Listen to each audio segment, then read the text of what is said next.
안녕하세요. 경제학장 박사입니다. 오늘은 찰스 킨들버거의 메이니어스, 패닉스 앤 크래시스라는 책을 소개하겠습니다. 이 책은 금융위기가 어떻게 발생하고 왜 계속해서 반복되는지를 설명하는 경제학의 고전입니다. 경제위기를 설명하기 위해 역사적 사례들이 많이 등장하는데, 이를 통해 경제가 거품에서 시작해 공황과 붕괴로 이어지는 과정을 쉽게 이해할 수 있습니다. 이제 각 장별로 내용을 살펴보면서 금융시장에서 어떤 일이 일어나는지 알아보겠습니다. 이 책의 서론은 금융위기의 일반적 패턴을 소개합니다. 경제에서 자산 가격이 갑자기 오르고 사람들이 그 가격이 계속 오를 것이라고 믿으며 투기적 열풍에 휩싸입니다. 그러나 어느 순간 그 기대가 깨지고 자산 가격이 급격히 떨어지면서 위기가 시작됩니다. 킨들버거는 1929년 대공황과 같은 사건을 예로 들어 이러한 패턴이 금융사에서 어떻게 반복되었는지 설명합니다. 예를 들어 당시 미국에서 주식 가격이 급등했고 사람들이 빚을 내서 주식에 투자했지만 결국 주가가 폭락하면서 많은 사람들이 큰 손실을 입었습니다. 이러한 금융위기의 기본적인 패턴은 오늘날에도 유효하며 현대 경제에서 주기적으로 발생합니다. 킨들버거는 이를 역사는 반복된다는 말로 설명하며 금융시장의 불안정성이 언제나 존재한다고 말합니다. 투기적 광기, 투기적 광기는 사람들이 자산 가격이 계속 오를 것이라고 믿고 과도한 기대와 투자 과열 상태에 빠지는 현상입니다. 예를 들어 튤립 버블은 17세기 네덜란드에서 튤립 가격이 비정상적으로 폭등했던 사건입니다. 당시 튤립 한 뿌리의 가격이 집 한 채 값보다 비싸질 정도로 사람들은 튤립에 미쳤습니다.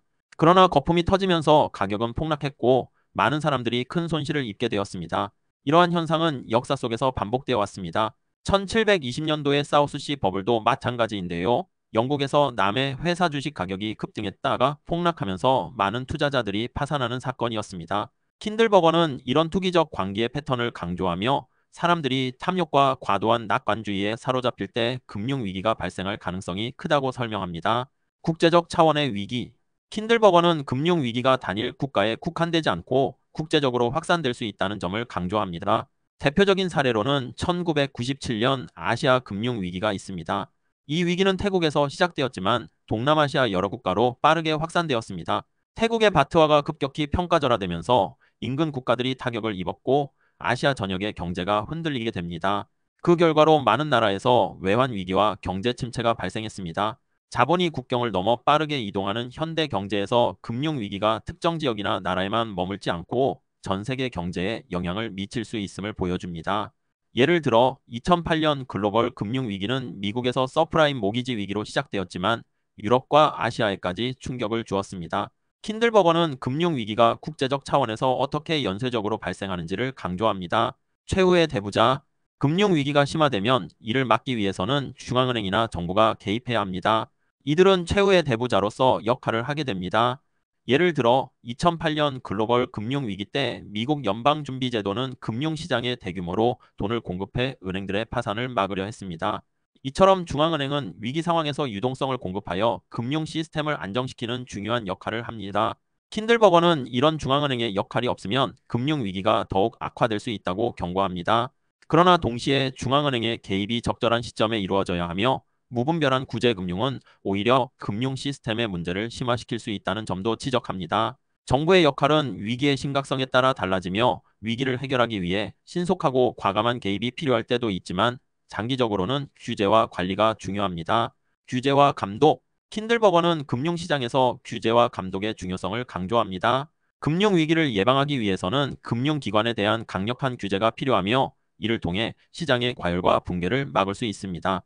대공황 이후 도입된 글래스 스티걸법은 은행들이 상업은행과 투자은행의 역할을 분리하도록 규제함으로써 금융시장의 안정을 도모했습니다.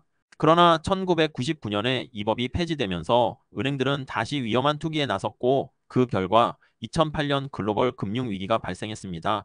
킨들버거는 금융위기가 발생하는 이유 중 하나로 과도한 자유화와 규제 완화를 지적하며 효과적인 금융 감독이 없다면 다시 비슷한 위기가 찾아올 수 있음을 경고합니다. 추가적인 내용, 최근의 금융위기. 마지막으로 킨들버거는 1997년 아시아 금융위기와 2008년 글로벌 금융위기 같은 최근의 사례들을 다룹니다. 2008년 위기는 미국에서 시작된 서브프라임 모기지 위기가 전 세계로 확산된 사건입니다. 사람들이 집을 사기 위해 무리하게 대출을 받았고 그 대출이 부실화되면서 금융시장 전체에 문제가 발생했습니다. 이 사건은 금융시장의 과도한 위험 감소와 규제 부족이 어떻게 전 세계 경제를 혼란에 빠뜨렸는지를 보여줍니다. 찰스 킨들버거의 매니아스, 패닉스 앤 크래시즈는 금융위기가 어떻게 발생하고 반복되는지를 이해하는 데 중요한 책입니다. 투기적 관계와 같은 인간의 심리적 요인들이 금융시장에 미치는 영향을 보여주며 이러한 요인들이 공황과 붕괴를 초래할 수 있음을 강조합니다. 또한 중앙은행과 정부의 역할, 그리고 규제와 감독의 중요성을 강조하며 금융 시스템의 안정성을 유지하기 위한 조치들이 필요하다는 점을 지적합니다. 이 책은 금융시장의 불안정성과 인간 심리가 금융위기를 어떻게 촉발하는지를 쉽게 이해할 수 있도록 도와줍니다. 또한 경제 전반에서 이러한 위기를 어떻게 예방하고 대응해야 할지를 고민하게 만듭니다. 감사합니다.